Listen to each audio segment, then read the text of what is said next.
propose de vous présenter le processus de réaliser une synthèse au laboratoire. La synthèse des espèces chimiques est la troisième leçon de chimie du tronc commun selon les orientations pédagogiques de la matière.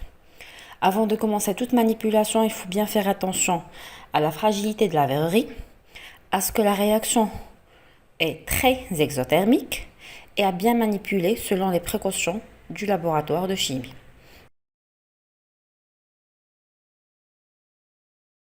Donc, on va réaliser une synthèse du dioxygène au laboratoire. On aura besoin d'une fiole à vide, sinon un Erlenmeyer. Dans le cas d'un Erlenmeyer, on aura besoin d'un bouchon à 2 trous.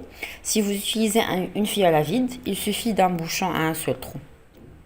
Un bécher, un entonnoir à robinet ou une ampoule à décanter, un ou deux supports pour tenir le matériel, un verre à montre, un tuyau en caoutchouc, spatule, cristallisoire et des bouteilles de récupération.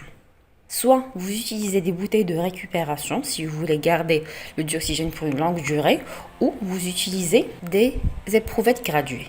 Donc, vous commencez par peser une petite quantité de permanganate de potassium dans un verre à montre qu'il faut dissoudre après dans un bécher avec de l'eau distillée. D'un autre côté, on prépare l'eau oxygénée ou le peroxyde d'hydrogène avec quelques gouttes d'acide sulfurique qu'on introduit dans la fiole à vide. Et de l'autre côté, on introduit la solution de permanganate de potassium dans l'entonnoir à robinet. On remplit une éprouvette graduée ou une bouteille d'eau jusqu'au maximum par de l'eau. On la bouche par un morceau de papier et puis on la renverse dans un cristallisoire rempli d'eau. On fixe l'éprouvette ou la bouteille par le support. On introduit le tuyau en caoutchouc. Et puis on ouvre le robinet du permanganate de potassium en goutte à goutte.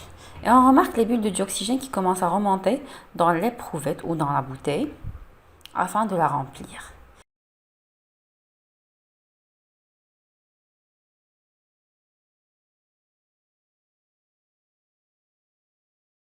Dès que tout le volume d'eau est remplacé par le dioxygène gazeux, on bouche la bouteille.